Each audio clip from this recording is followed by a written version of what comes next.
Ho'p, davom etamiz, davom etamiz. Ixtiyoriy uchburchak uchun. Ixtiyoriy uchburchak uchun.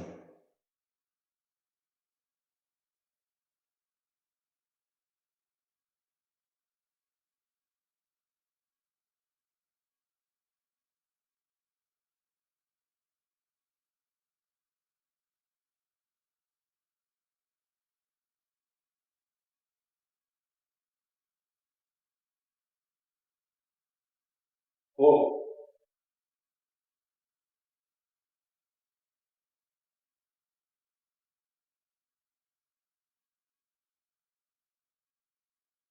Da. Manimcha to'g'ri.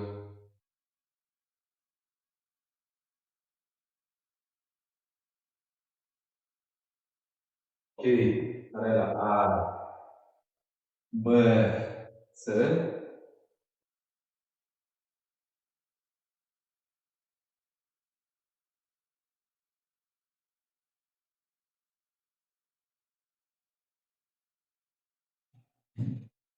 Sizlar bilan isbotlashimiz kerak. Что har bitta mana bu yuzali har bitta yuzi umumiy yuzaga bir taksitor nisbatda bo'linishini isbotlashimiz kerak. Tushunasizlarmi? То есть S1, S2, S3, S4 hammasi teng и S taksitorga teng ekan. Xo'p. Tak, to'xtanglar. S1 teng, S2 teng, S3 teng, S4 teng, S taksitor. Xo'p, qaranglar.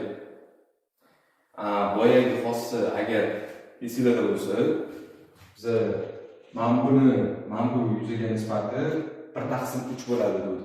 То есть, qaranglar. S4 teng bo'ladi. Aniqroq 3 ko'paytirilgan S4 teng bo'ladi. S1 plus S2 plus S3.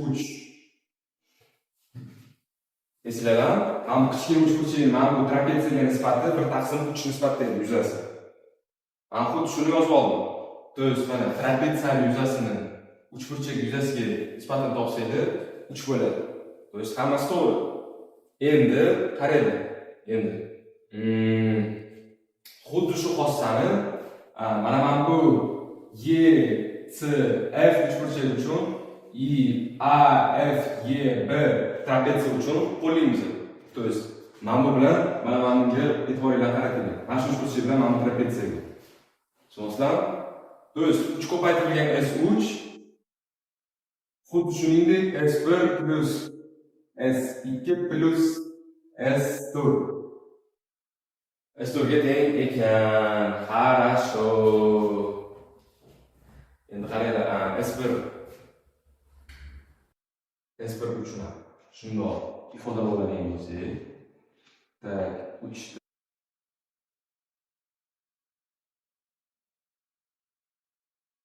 S1 bo'lsa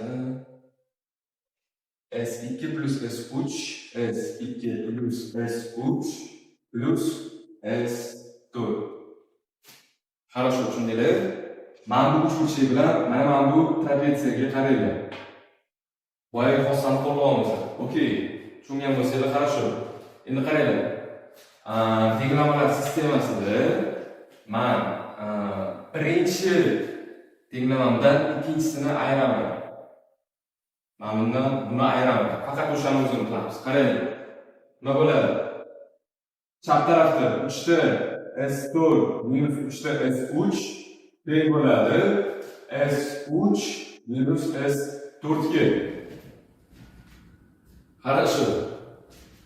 S4 ni bu yoqqa, S3 ni bu yoqqa o'tkazsak и qisqartirib olsak, сразу yozaman. S3 teng bo'lib qoladi S4. То есть mana bunaqa tenglik chiqib keladi. Tushundinglarmi? Endi xuddi shuningdek bunday yozib qo'ydik. Хорошо, хорошо. Ha. Yana nima qilsak bo'ladi? S3 bilan S4 o'zaro teng ekan. Buni tushundik.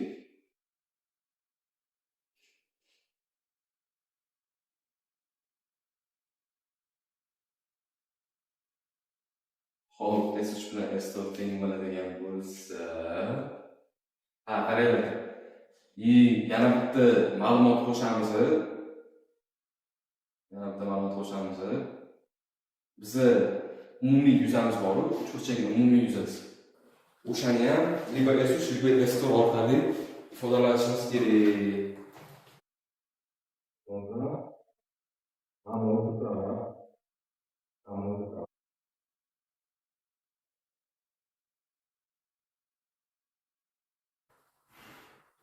Mana bu S3 ni, S1 ni uchburchagimizning umumiy yuzasi bor-ku, S. O'sha bilan ifodalab olishimiz kerak. Buning uchun men nima qilaman? Qaranglar. Asal qilaman bu bo'lakni A deyman. Demak, bu ham A bo'ladi. Men bu bo'lakni B deyman. Bu bo'lakdan B bo'ladi. Demak, men bo'lakni C deyman. Bu bo'lakdan C bo'ladi. Endi qaranglar. S1 ni yuzasini topadigan bo'lsam, mana bu alfa degan bo'lsa, S1 ni o'z yuzasini topsak, 1/2 ko'paytirilgan A ko'paytirilgan C ko'paytirilgan sinus alfa.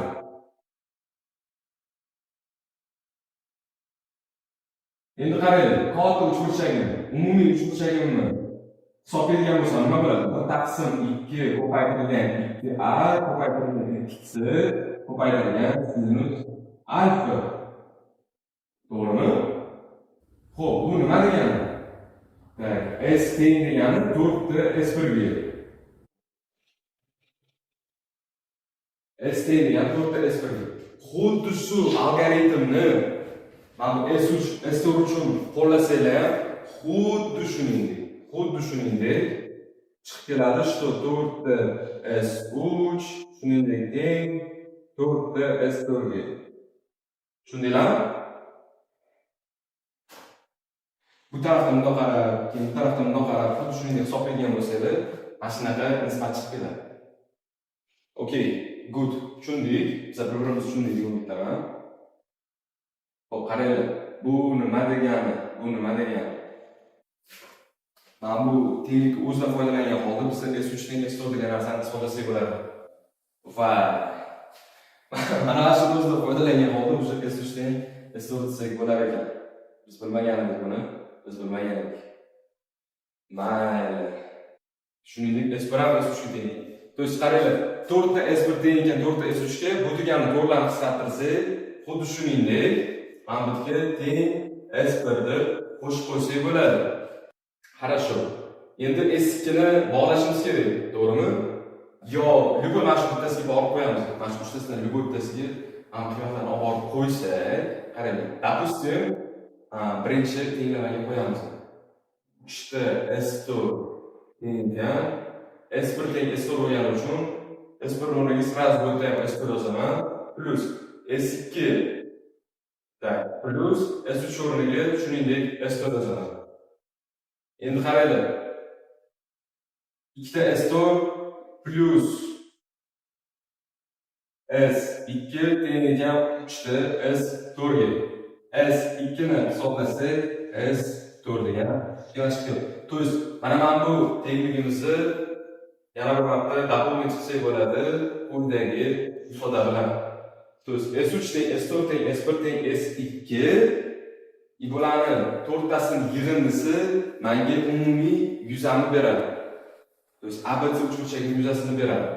Bu nima degani? Har bittasi umumiy uchburchak yuzasini 4dan 1 degani.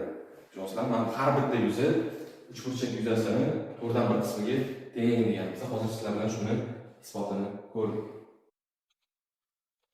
Хорошо. Qo'ldan kelgancha tushuntiryapman. Чисто mani fikrim bo'yicha уже чисто mana bu intuitivni qisqosdi уже manimcha. Nima deyotganim qisqosdi. Agar his qilayotgan bo'lsangiz, tushunayotgan bo'lsangiz, yana bir marta ko'rishga harakat qilinglar, kommentariylarda so'ranglar, qaysi tarafni tushunmagan bo'lsangiz, kommentariy yozishda ekan, hech kim sizlarni urib alaq qo'ymaydi yoki yeb qo'ymaydi, tishlamaydi, kommentariy yozsanglar, tak что bemalol yozaverasizlar. Bemalolizm yo'q. Bu uchburchak haqida mas'ul. No, buni ham isbotini ko'rsam bo'ladi. Nimagadir uchburchak yuzasi formasiga qo'shib qo'yilgani ham to'g'risi bilmayman o'zim. To'rtburchak haqida ekan bu. Uni ham isbotini ko'rib beraman degan.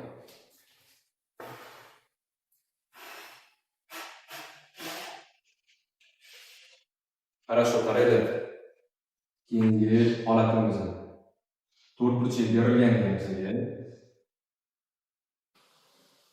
Tak, bu to'rtburchak emas, aniq shunchaki ixtiyoriy to'rtburchak, ixtiyoriy. Biz bilmaymiz buni qanaqa shaklga egaligini, aniq shunchaki ixtiyoriy to'rtburchak. Xo'p, qaranglar. Diagonallar o'tkazilgan ekan. Xo'p, e'tiborda что mana bu S1 ekan, mana bu S2 ekan, mana bu S4, bunisi S3 ekan. Xo'p, biz isbotlashimiz kerak, что S1 ko'paytirilgan S2 teng bo'lishi kerak S3 ko'paytirilgan S4 ga. Ну, вообще chunki xossaga. Hay, isbotga keladigan bo'lsa, qaranglar, men bu burchakni alfa desam, men bu burchagim bir-biriga o'zaro vertikal bo'lgani uchun xuddi shuningdek alfa degan qiymatni qabul qiladi. Endi qaranglar, men bu burchak, alfa degan burchagim yonidagi mana burchak bilan o'zaro qo'shni burchak, to'g'rimi? Qo'shni burchak. Demak, uni qiymati nima bo'ladi? Mana buni qiymati 180 minus alfa, to'g'rimi? Mana bu burchagim 180 minus alfa degan qiymatni qabul qiladi. Sal qiysi bo'lib qoldi, yo'q bor.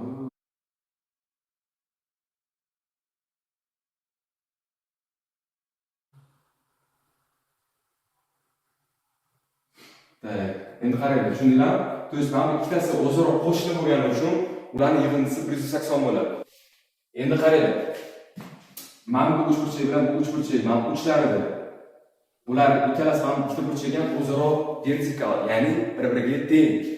To есть bu 180 minus alfa bo'lsa, mana bu ham 180 minus alfa degan qiymatni qabul qiladi. Хорошо. Xo'p, oldindan yana bitta fakt keltirib o'taman. Sinus alfa teng bo'ladi sinus 180 gradus minus alfa ga. Shunaqa trigonometrik ayniyat bor, qo'ssa bor. Sinus alfa teng sinus 180 gradus minus alfa. Ikkalasi qiymat chiqargan bir-biriga teng. Xo'p, bu menga nima kerak? Endi qarang. S1 ni yuzasini topishim uchun menda burchak bor, lekin tomonlar yo'q. Tomonni o'zim kiritaman shunchaki. O'zim shunchaki belgilash qilib kiritaman. Farqi yo'q. Qarang, men buni x deyman. Men buni y deyman. Tak, buni z deyman, buni p deyman. Tushundinglarmi? Mana bu chiziq x uzunligi, bu chizig'im y, bu chizig'im uzunligi t, bu chizig'im uzunligi qanaqadir bir z. Okey, S1 ni qiymatini hisoblaylik. Ikkita tomon o'rtasidagi burchak. 1 taqsim 2 x y sinus 180 minus alfa. Yoki mana buni qo'yadigan bo'lsak, 1 taqsim 2 x y sinus alfa. S2 ni hisoblaylik. Mana z t ikkita yon tomoni, ularni orasidagi burchak 180 minus alfa. 1 taqsim 2 z ko'paytirilgan sinus 180 minus alfa teng bo'ladi 1 taqsim 2 z t sinus alfa ga, chunki bitta tomonidagi sinusni o'ziga teng bo'ladi. Хорошо, S3 ni hisoblaydigan bo'lsak, qarang, ikkita yon tomon uzunliklari y bilan z, o'rtasidagi burchak alfa. 1 taqsim 2 y z sinus alfa. Xo'p, s to'g'rini hisoblayman. Nima bo'ladi s to'g'ri hisoblasam? Ikkita yon tomoni, mana qarang, ikkita yon tomoni x bilan d, o'rtasidagi burchak alfa. 1 taqsim 2 x sinus alfa. Хорошо. Xo'p, menda 4 ta tenglik bor. Mana shu tenglovlar sistemasini nimadir qilishimiz kerak. Quyidagi munosabatni isbotlashimiz uchun. Men nima o'ylayman, maslahat beraman. Qaranglar. S1 bilan S3 ga S2 bilan S4 ga alohida e'tibor beringlar. S1 bilan S3 da umumiy ko'paytuvchi mana bu y sinus alfa bo'lyapti. S2 bilan S4 esa umumiy ko'paytuvchi t sinus alfa bo'lyapti. Ko'ryapsizlarmi? To есть, men S1 bilan S3 ni nisbatini topsam, S2 S4 nisbatini topsam, nimadir o'xshash narsa keladi. Xo'p, qaranglar. Demak, yozamiz. S1 taqsim S3 ni nisbatini ko'raylik. S1 ni S3 ga nisbatan topsanglar 1 taqsim 2 ga qisqarib ketadi. Y ko'paytirilgan sinus alfa ham qisqarib ketadi. Okey. Menda nima qoladi? X taqsim z degan ifoda qoladi. Endi S2 bilan S4 ni nisbatini ham ko'p tushuningdek ko'ramiz. Qaranglar. T sinus alfa qisqarib ketadi, 1 taqsim 2 ga qisqarib ketadi. Nima qoladi menda? Tak. S2 bo'lsa z, bu yerda x z taqsim x ekan. Biz bu tenglovlar sistemasidan mana bunisiga o'tib oldik. Xo'p. Z taqsim x bizda mana bu x taqsim z ning minus 1 darajasi tushunasizmi? Ya'ni tushunasizlarmi? Ya'ni mana bu ifodaning teskarisi z taqsim x ga teng bo'ladi. Mana olishdi. Xo'p. Qaranglar, S1 taqsim S3 x taqsim z deyman. Tenglik ikkala tarafni shunday almashtirsak yoki minus 1 darajaga oshirsak yoki proporsiya qiladigan bo'lsak, xohlaganingizcha nima bo'ladi? S4 taqsim S2 teng bo'ladi x taqsim z deb tushundinglarmi? Tushundinglarmi nega bunaqa bo'lgan? Yana bir marta aytaman, tenglik ikkala tarafini minus 1 darajaga oshirib olinglar yoki shunchaki x ni bu yoqqa, z ni bu yoqqa, S4 ni tepaga, S2 ni pastga tushiringlar proporsiya. Shunda ikkalasini bir-biriga tengligini ko'rasizlar. Endi ikkalasi bir-biriga teng bo'lsa, biz nima deya olamiz? Finalni gapimiz. Deb hisoblaymiz shuni. Tak, S1 taqsim S3 tengan S4 taqsim S2 ga. Xo'p, S1 ni S2 ga ko'paytmaslik teng ekan S3 ni S4 ga ko'paytmasligi. To'g'rimi?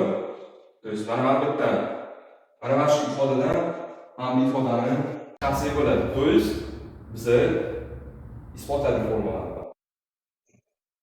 Xo'p, tomoshabinlar, sizlarga hozir kursiga o'xshashligi haqida gaplashamiz. Bu mavzu nima desam ekan? Eng kerakli mavzulardan bittasi, shuning uchun diqqat bilan eshitasiz. Xo'p, uchburchak o'xshashligini o'zi 3 ta alomati bor.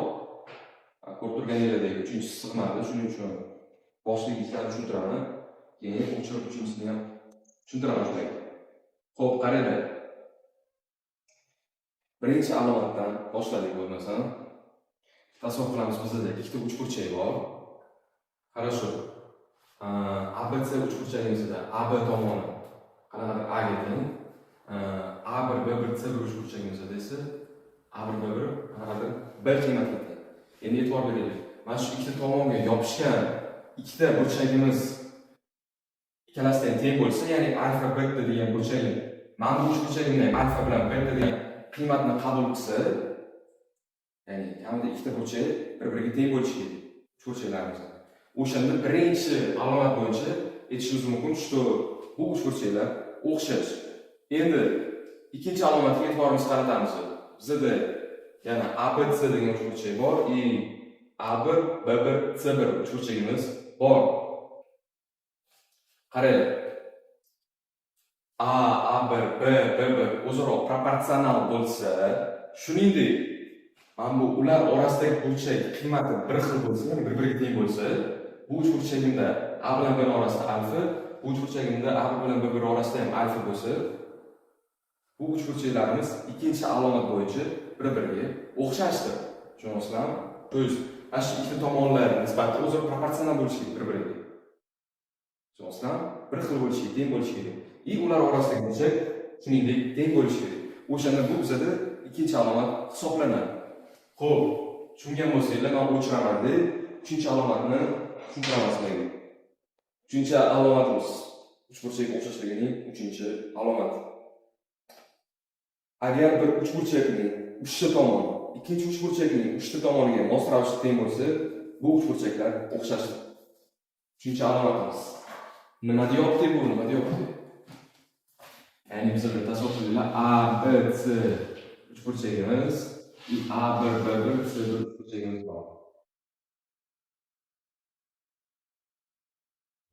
Hammasi B bu tak. Buni A deyman, buni B deyman, buni C deyman, buni A deyman, buni B deyman, buni C deyman.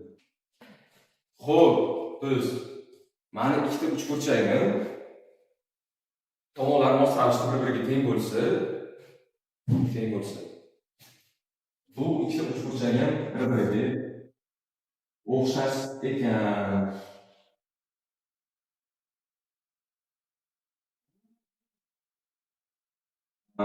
Uchinchi alomat. Tushunasizlar? To есть, burchaklar haqida gapirishimiz haqida shunchaki uchta tomoni tengmi? Все, короче. Aniq o'xshash. Uchburchak uchta tomoni. Все. Так. Keyin endi o'xshashliklarga oid mana bu nisbatlarni keltirilganidan har bittasini ko'rib chiqamiz.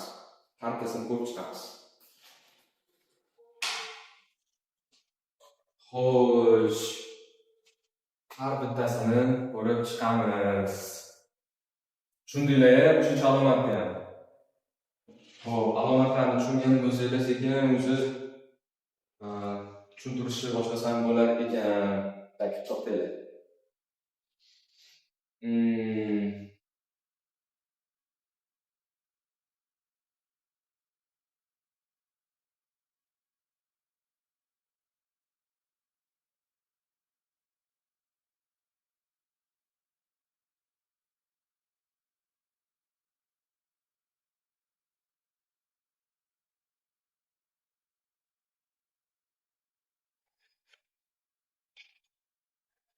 Xo'p, qaranglar, agar ikkita burchakga teng bo'lsa, biza nima qilsak bo'ladi? Masalan, mana alfa, bu ham alfa. Bunisi beta, bunisi ham beta. Biz birinchi alomatni hozir ko'ramiz. Bizga nima bera olishini.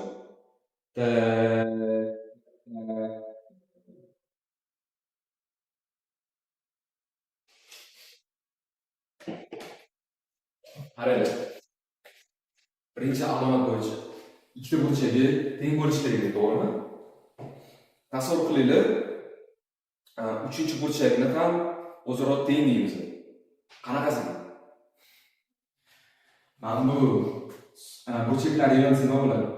A burchak plus B burchak plus C burchakni mana edi. Yig'indisini hisoblaydigan bo'lsangiz 180 gradus bo'lishi kerak, to'g'rimi? To'g'ri. Bu yerda esa xuddi shuningdek A1 burchak, B1 burchak, C1 burchakni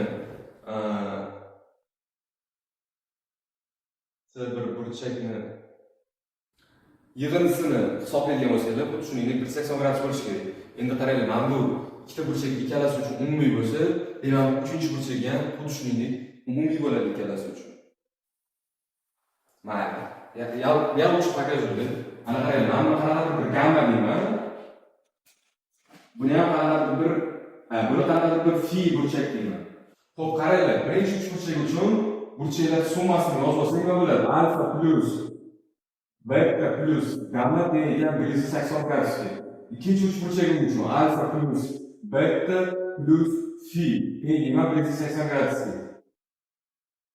Endi qarang, mana shu ikkalasidan bir-birini ayirib olsak nima bo'ladi? Gamma minus fi teng bo'ladi nolga. Gamma teng fi. To есть, qaranglar, mana bu uchinchi burchagimiz qanaqa bir gamma degan qiymatga ega bo'lsa, nariga o'xshash uchburchagimizni ham uchinchi burchagi xuddi shuningdek gamma degan qiymatni qabul qilyapti. Endi tushundinglarmi nima demoqchiligimni? Menimcha endi sal tushunarliroq bo'ldi. Хорошо. Qaranglar. Chista logika o'yladi. Mana bu ikkita uchburchagimizni ikkitadan burchaklari bir-biriga teng. Uchinchi burchagi ham shuningdek bir-biriga teng bo'ladi. To'g'rimi? Xo'p. Bu nima degani?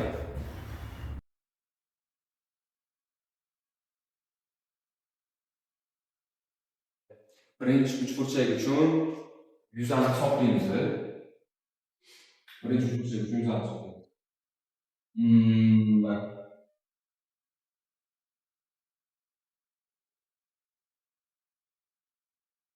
To'xtang. Birinchi uchburchakka S deyman yuzasini. İkinci uchburchagini S deyman.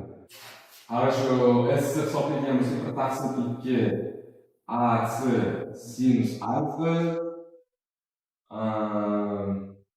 shuningdek 1/2 AB sinus beta deb o'qiymiz.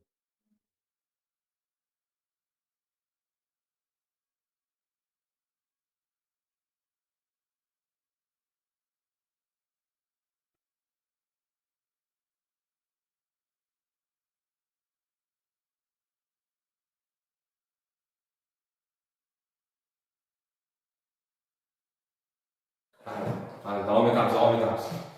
Qaranglar. S teng 1/2 A sinus alfa, shuningdek S teng 1/2 AB sinus beta. Narigi uchburchagimiz uchun S bilan hisoblaymiz. 1/2 AB CB sinus alfa teng bo'ladi 1/2 A1 B1 sinus beta. Xo'p, qaranglar. Nisbat olaman. Birinchi, mana bu qismi uchun nisbat olaman. Qarang, S taqsim S1. Nima bo'ladi? AC taqsim AB C1. Endi mana bu qism uchun nisbat olaman. Nima bo'ladi? S taqsim S1. AB taqsim A1 B1. AB taqsim AB B1. Хорошо. Endi mana bu ikkalasini bir-biriga tenglayman. Tushunasizlarmi? Men yuzani topish ikkita formulasini yozib oldim.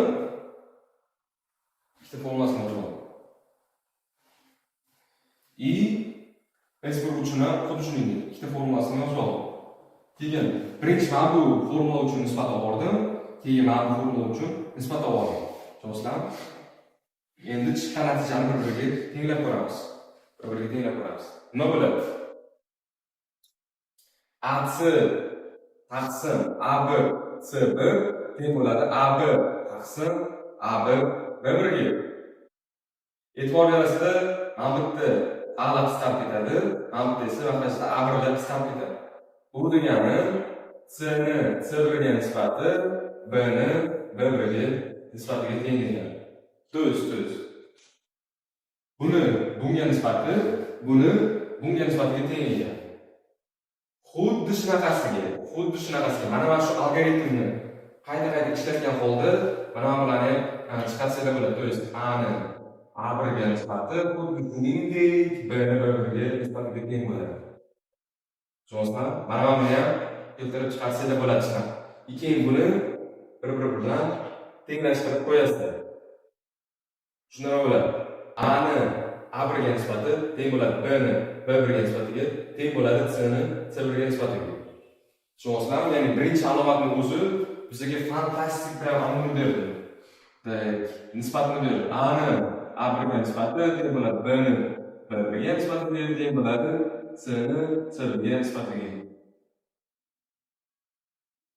Birinchi alomat o'zida mana shunday kuchli ifoda oldik. Хорошо, хорошо.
O'xshashliklarni, o'xshashlikni foydalangan holda sizlar xuddi shuningdek mustaqil ravishda quyidagi nisbatlarni keltirib chiqarishga harakat qiladi. Ya'ni kim qanday, qaysi nisbatlar?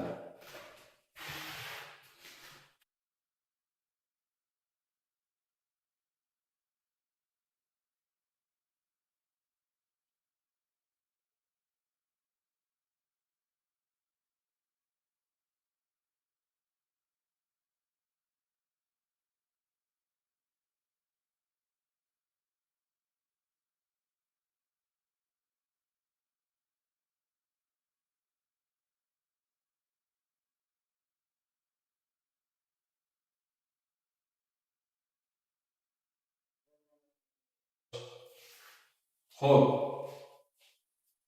uchburchak o'xshashlikdan foydalangan holda biz mana buni keltirib chiqardik.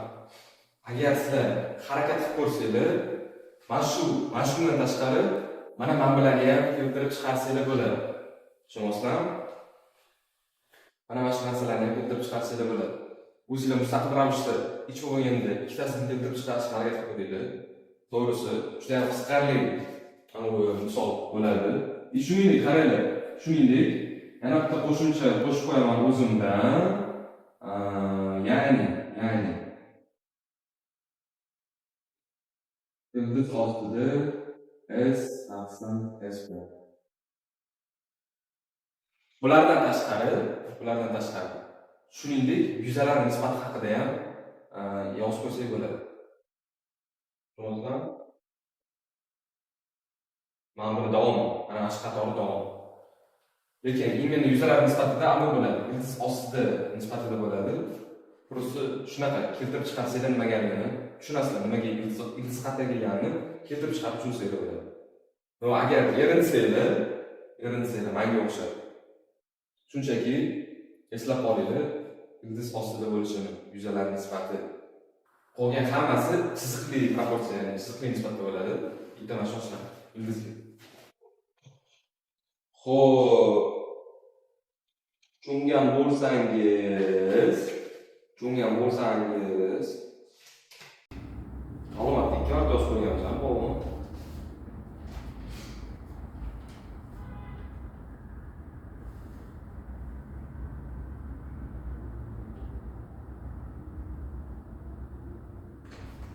Uchburchak tengligini ham yozib. Uchburchak tengligi.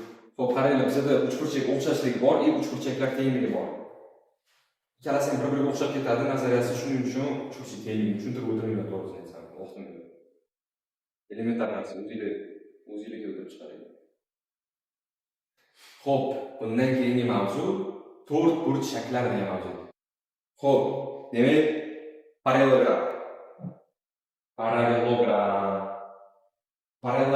haqida gaplashishimiz. Parallelogram o'zi qanaqa shakl? qarama-qarshi tomonlari teng va parallel bo'lgan to'rtburchakka parallelogram deyiladi. Parallelogram diagonali uning yuzini teng ikkiga bo'ladi. Parallelogramning diagonallari kesish nuqtasida teng ikkiga bo'linadi. И formulada ketgan gap. Boshlaylik bo'lmasa bitta. Nima qarab o'tiribsiz? Xo'p. Mana bizani parallelogramimizni. Xo'p. Qaranglar. Mana bu asos. Tepadagi bilan parallel.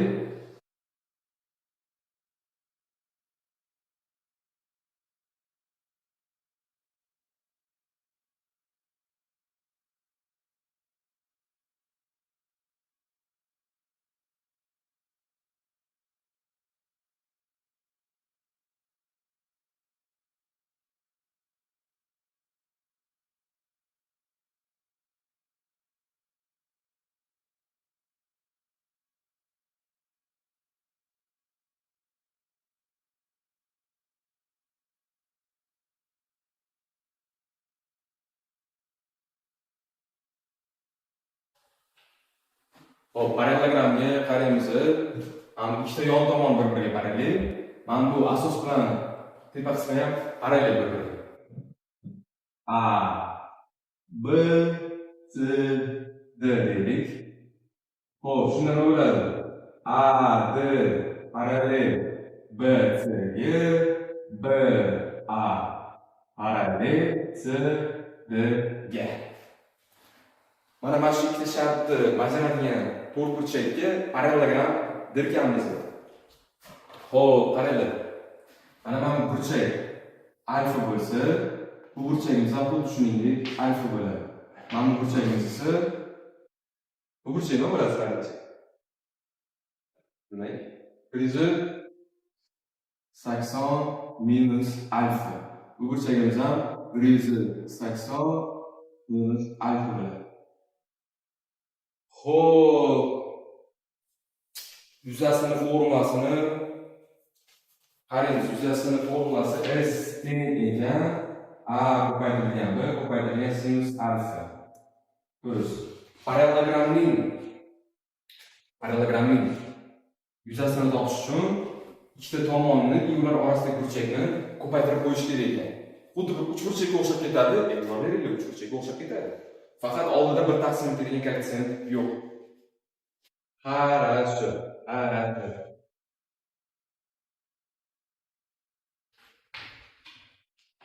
Qarang. Yuzani formulasini keltirib chiqaramiz birinchi bo'lib. Nima bo'ladi? Men alohida chizib olaman yana. Bo'yab tashlamasligim uchun asosiy chizmani. Xo'p. Tasavvur qilamiz. Mana biz parallelogramning balandligini tushirdik.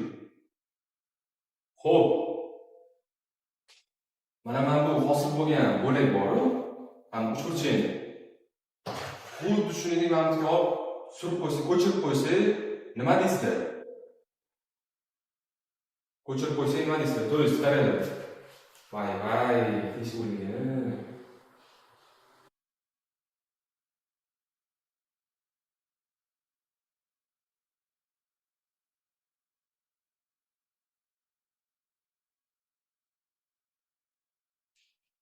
Ko'chirib qo'yamiz.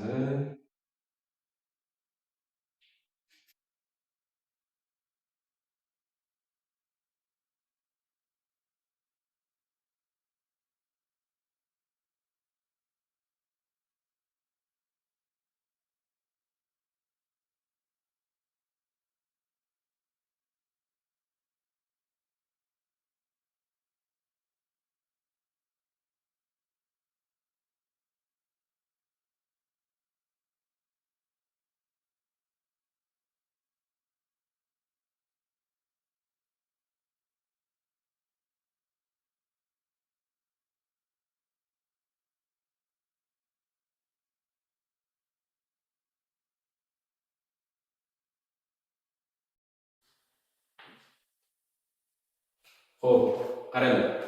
Men balandlik tushirdim, parallelogramga asosiy balandlikni tushirdim. hosil bo'lgan uchburchakni ko'chirib qo'ydim bu yoqqa. Tushunasizlarmi? Mana bu yerda hosil bo'lgan uchburchakni maniki bu tarafga ko'chirib qo'ydim. Tushundinglarmi? Shunda nima bo'lib qoldi? Nima hosil bo'lib qoladi bizda? Ko'rib turganinglardek to'g'ri to'rtburchak hosil bo'lib qoladi.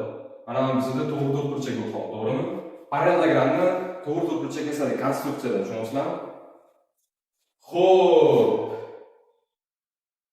Mana bu tomon A edi. Mana bu tomon shuningdek A qiymatga ega edi. Biz bo'lagini olib bu yoqqa surib qo'ydik.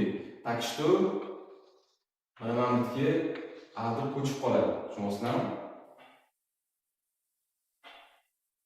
Ya'ni nima desam ekan? Asosan xuddi shuningdek A ligicha qolib ketdi. Endi qaraylik. Mana balandligimiz qanaqadir bir h degan qiymatga ega.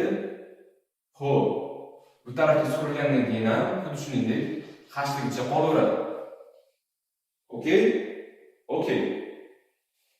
Mana shu to'rtburchakning yuzasini topsak nima bo'ladi? S teng bo'ladi. S teng bo'ladi. A ko'paytirilgan h. Qanaqa taqsim? To'g'ri to'rtburchak yuzasini topsak A ko'paytirilgan h. Xayolimni o'chirib topyapman. Tushundinglarmi? Tushundingizmi?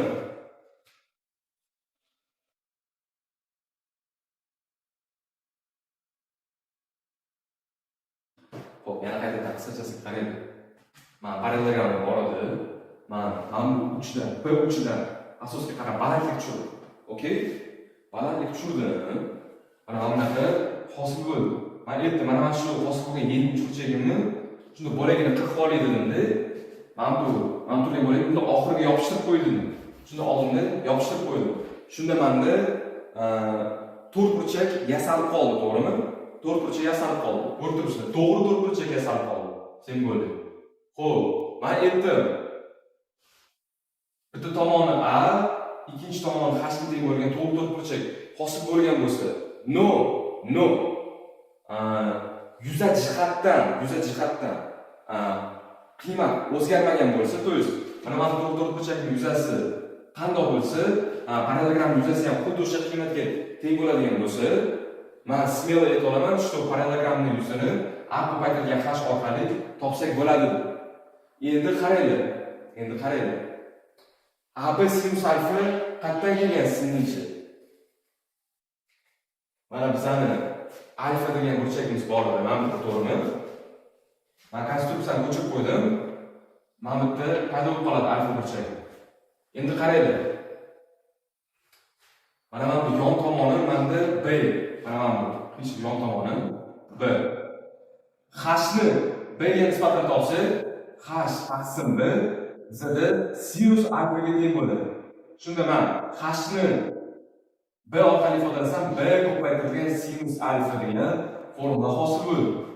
Endi men buni bu yoqqa olib kelsam, mana yuzamning ikkinchi formulasi hosil bo'ladi. Ya'ni A ko'paytirilgan h dan tashqari parallelogram yuzini A ko'paytirilgan B ko'paytirilgan sinus alfa orqali topsak ham bo'lar ekan. Tushundinglarmi? Yana bir marta qisqachasiga yugurib o'tamiz. Qaranglar, bizda parallelogram bor edi. Tomonlari A bilan B bo'lgan.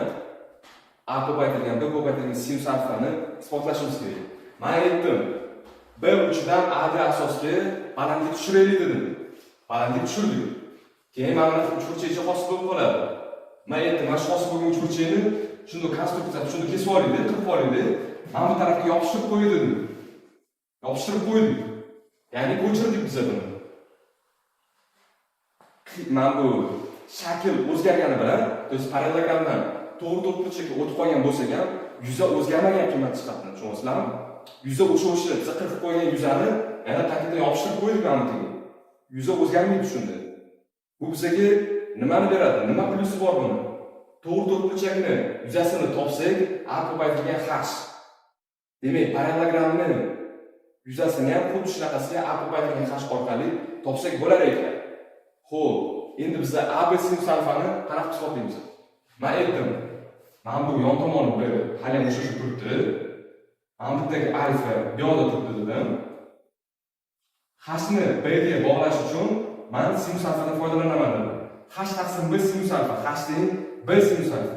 Mana bu birinchi topgan isbotlagan formulamizga olib kelib qo'ysak, s teng a1 sinus alfa degan qiymat chiqib kelar ekan. Tushundinglarmi? Хорошо. Tushungan bo'lsanglar, screenshot olinglar, yozib olinglar va hokazo, va hokazo. Ko'z qaranglar. Yana marta tushuntirib o'taman. Mana bu bo'lakni biz parallel ko'chirib qo'ydik. Biz ortishgani yo'q uni. Yo'qotib olmadik. O'sha bo'lak shunda turibdi. Mana parallel ko'chirilgan просто. Bu yoqdan mana bu ko'chirib qo'yildi. И всё. Keyingi isbotlashimiz kerak bo'lgan narsa parallelogramning diagonali uni yuzasini teng 2 ga bo'lishini isbotlaymiz hozir sizlarga. Teng 2 ga bo'lishini isbotlaymiz.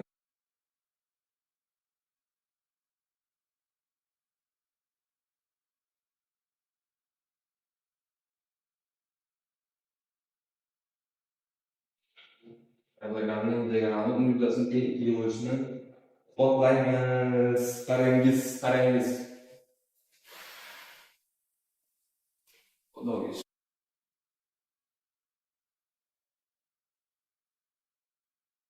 mana uni bitta diagonal.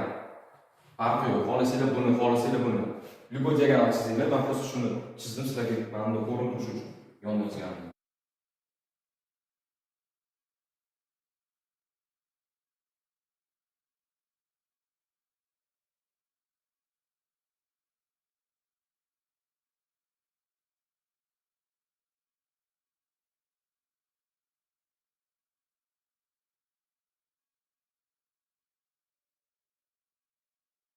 Mana bu b, bu ham b, bu ham a.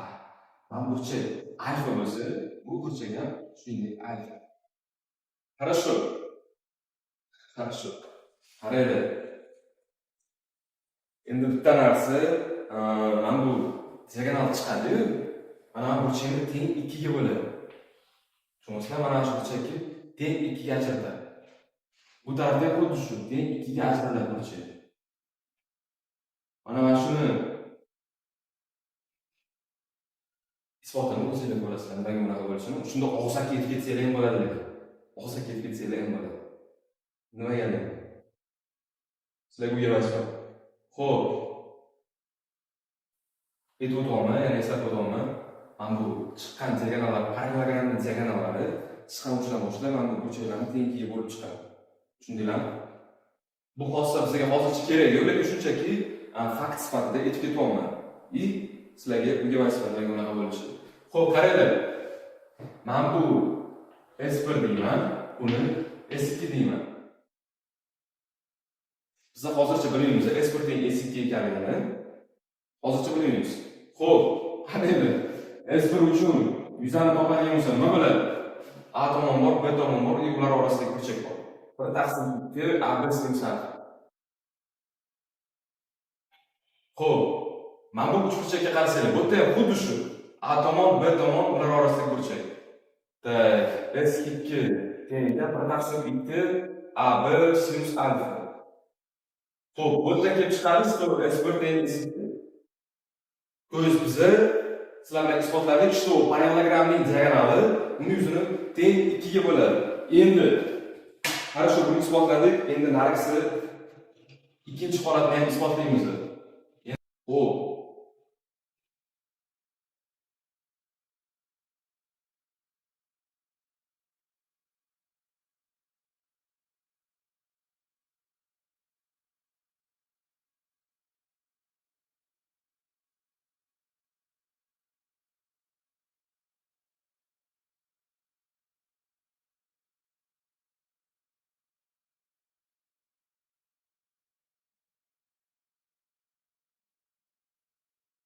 S taqsim 4, S taqsim 4. Xo'p. Mana bu parallelogramni diagonallar kesishgandagi mana bu nuqta bor. Mana shu nuqtadan boshlab diagonallar teng 2 bo'lakka bo'linadi, tushunasizlarmi? Mana shu ikkita diagonal kesishgandan keyin bir-birini teng 2 bo'lakka ajratib qo'yadi. Buni isboti qiyin emas. Nima deydi, uchburchak tengligi degan mavzuni mustaqil o'rganinglar. Men boya aytib o'tdim, uchburchak o'xshashligi bor, uchburchak tengligi bor. Uchburchakning tengligi mavzusini o'zida mustaqil o'rganinglar. Mana shuni isbotlashga harakat qilib ko'ringlar. Yoki boshqa usul bo'yicha farqi yo'q. Uchburchak tengligi bitta usullardan hisoblanadi. Mana bizga parallelogram berilgan, ichidan ixtiyoriy y nuqta olingan, ixtiyoriy. То есть o'rtasidan farqi yo'q, ixtiyoriy nuqtadan olindi. O'sha nuqtadan to'rtta mana uchlariga kesmalar tortildi, tutashtirilgan. Nima bo'ladi? To'rtta uchburchak hosil bo'ldi bir turishda. O'sha to'rtta uchburchak yuzalar orasida quyidagi munosabat o'rinli ekan. Bu nima degani? Mana bu yuzamni qarama-qarshisidagi yuzaning yig'indisi bu yuzani qarama-qarshisidagi yuzaning yig'indisiga teng ekan. Mana shunaqa munosabat bor ekan. Tushundinglarmi? Buni isbotlash qiyin emas, kamida ikki usul bo'ladi buni. Bitta usuli parallelogramga mana balandlik tushirib qilasiz. To есть balandliklarga ketasizlar bitta usuli. Tushundinglarmi? Qiyin bo'lmaydi bu narsani isbotlash. Keyin ikkinchi usulda sal esimda yo'q u, lekin mana shu usul o'zi yetarli. Xo'sh. Qaranglar, buni ham o'zingizlar isbotlaysizlar. Eng oson isbotlardan bittasi bo'ladi.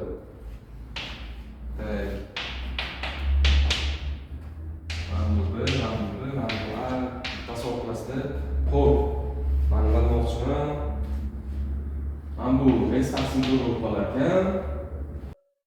Bunisi 3S taqsim 8 bo'lib qolar ekan. Xo'p, bunisi S necha edi? S taqsim 8 bo'lib qolar ekan. Bunisi S taqsim 4 bo'lib qolar ekan. Xo'p, qaranglar, e'tibor berasizlar. Bu yerda yuzadan ketasizlar. Faqat bittalarni o'zlari. Sizlarga podskaska mana bu burchak alfa bo'ladi. Mana bu burchak ila 180 alfa, ya'ni sinuslari o'zaro teng bo'ladi. Bu eng katta podskaskalardan biri. Sizlarga eng katta podskaskalardan bo'ladi mana shu. Bu burchak alfa, bu burchak 180 alfa, ularning sinuslari o'zaro teng. Tushunasizlarmi? Har bitta uchburchak uchun yuzasini hisoblaysizlar. Keyin umumiy parallelogramning yuzasini ham ifodalab olasizlar, hisoblab. Tenglarning sistemasi hosil bo'ladi. O'sha tenglarning sistemasidan har bittasini bitta qiymatini topib chiqsangiz bo'ladi. Qisqasi umumiy parallelogram yuzasini S deb belgilab olinadi. Tushundinglarmi? Shunaqa bo'ladi. Xo'p, bundan keyin yana nimadir bor edi. Yana nima haqida aytmoqchi edim.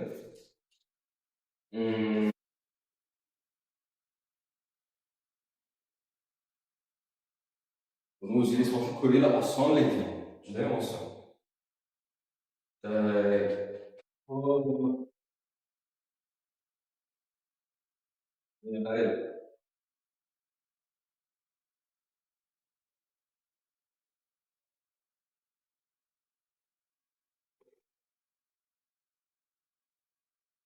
Xo'sh.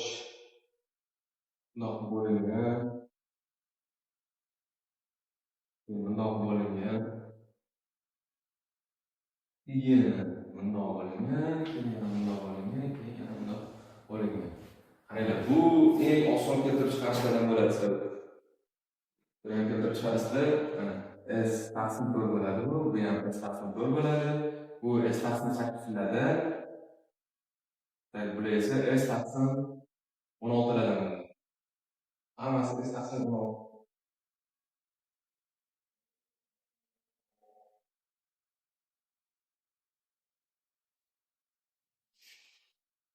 Xo'p, buni o'zingizlar keltirib chiqarib ko'rasizlar. Men lekin qisqa tushuntiraman nimaga buni qo'ygan hozir. Mana tasavvur qilinglar. Sizda parallelogram turibdi. Sizlar shundoq chiziq tortib chopdinglar uni. Qarang, bu taraf ham teng 2 ga, bu taraf ham teng 2 ga bo'lindi. To есть parallelogramning yuzasi mana bu yuzasi yarmi, mana bu yuzasi ham to'liq yarmiga teng bo'lib qoldi. Keyin sizlar bo'yiga chopdinglar. Endi eniga xuddi shunaqasiga o'rtasidan chopdinglar. Ham bekorga mana bu ikkita chiziq qilib qo'ymaganman. Bular ikkitasi teng bo'lak degan tushunasizlarmi? Teng bo'lakda bo'lib chopdinglar, o'rtasidan chopdinglar degan. Xo'p, mana bu bo'lak S taqsim 4, bu bo'lak ham S taqsim 4, S taqsim 4, S taqsim 4. To'g'rimi? To'g'ri. Endi qaranglar, mana bu bo'lakni keyin yana bir marta tap etib chopdinglar. Diagonalga chopdinglar bu safar. Diagonalga chopganinglardan keyin yuzasi teng ikki bo'lak ajralib qoladi, xuddi shuningdek.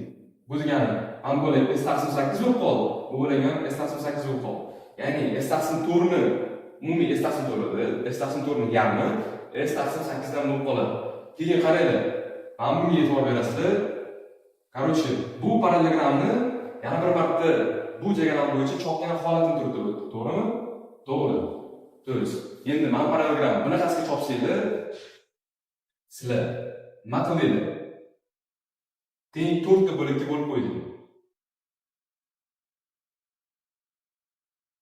S taqsim 16, S taqsim 16 ya va hokazo. Tushundinglarmi? Bo'lak bo'linishini qaranglar. Sizlarga katta yordam beradi. Uchburchak tengligini bilish, o'xshashligini bilish, simmetriyani bilish. Simmetriyani bilish. Mana shu hamma, mana shu uchtasi bilan ishoninglar, mana nazariyam o'zida ham bir 5-6 talar mana shunaqa holatlar ko'rilgan. Любой bitta metodический справочник, ya'ni matematik kitobcha qo'llanmasini ochsanglar, mana parallelogramga oiddan juda ham ko'p narsalar berilgan. O'shalarni keltirib chiqarish shunda og'zaki bo'lib qoladi. Men aytgan narsani bilsangiz. Ya'ni bu uchburchak tengligi, o'xshashligi и simmetrik. Ko'chirish, ya'ni simmetriyani o'zi qarang. Simmetriyani bilsanglar bo'ladi. Har bitta holat keltirib chiqarsanglar bo'ladi. Tam 20-25 ta holatlarni tayyor chiqarib qo'ygan bo'ladi sizlarga. O'zingizlar keltirib chiqarib ko'ringlar o'shalarni ochib. Formula kitoblarni aniqlab juda ham sizlarga bo'ladi. Xo'p, bugunchalik sizlar bilan xayrlashamiz. Men shu uyga borishim kerak desa, juda ham kech bo'lib ketdi. Bugun onamlar bo'lgan kuni men uyda bo'lishim kerak inshaalloh. Shuni так что sizlarga bu video manfaatli bo'lgan bo'lsa, men xursandman. Chindan xursandman. Tushunmagan momentlar haqida kommentariylarda yozib qo'ysanglar bo'ladi. Ertaga sizlar bilan yana ko'rishamiz. Charchamanglar, sog' bo'linglar.